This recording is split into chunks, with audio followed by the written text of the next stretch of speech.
Charles అని ఒక భక్తుడు ఉన్నాడు అనమాట. అతనంట చిన్నప్పుడు వాళ్ళ అమ్మ ప్రతిరోజు ప్రార్థన చేసేదంట. ఏమనంటే, ప్రభువా, నా బిడ్డలు ఎక్కడైనా కానీ ఏదైనా పొరపాటు చేస్తే నువ్వు శిక్షించడానికి ఏమాత్రం కూడా నువ్వు ఆలోచించొద్దు, వారిని కఠినంగా శిక్షించు అని ప్రార్థన చేస్తుందంట. వాళ్ళ పిల్లలు ఈ మాటలు వింటున్నారంట. మళ్ళీ ఇంకో ప్రార్థన చేస్తుందంట.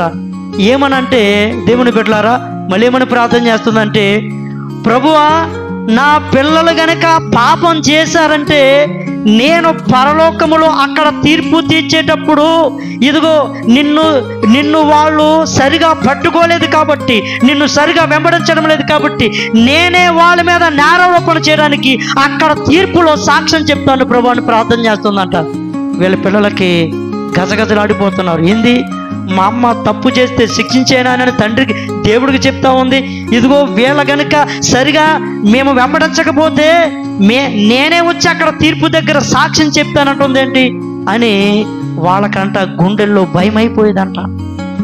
వాళ్ళమ్మ ఎప్పుడు కూడా వాళ్ళని అబద్ధాలతో, తప్పుడు మార్గములో, దేవుని బిడ్డలారా, పాపపు మార్గములో వారిని ఎంకరేజ్ చేయలేదు. తప్పును తప్పుగా వారికి నిర్దాక్షిణ్యంగా చెప్పడానికి ఆమె ప్రయత్నం చేసింది కాబట్టి వాళ్ళ హృదయాలంట ఎప్పటికప్పుడే భయంతో ఉండేవంట.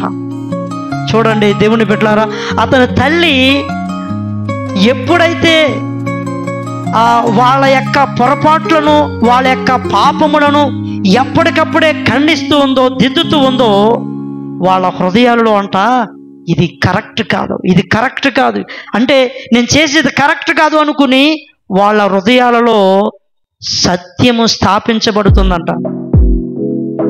చూడండి, మనము మన ఆలోచన ఎలా కట్టబడుతుందంటే, ఒక చెట్టు ఎదిగినట్టుగా ఎలా కట్టబడుతుందంటే, దేవుని బిడ్డలారా, ఏది మనము మన హృదయములో అది కాదు కాదు కాదు అనుకుని ఏది అవును అవును అనుకుంటామో అదే మన క్యారెక్టర్ అవుతుంది.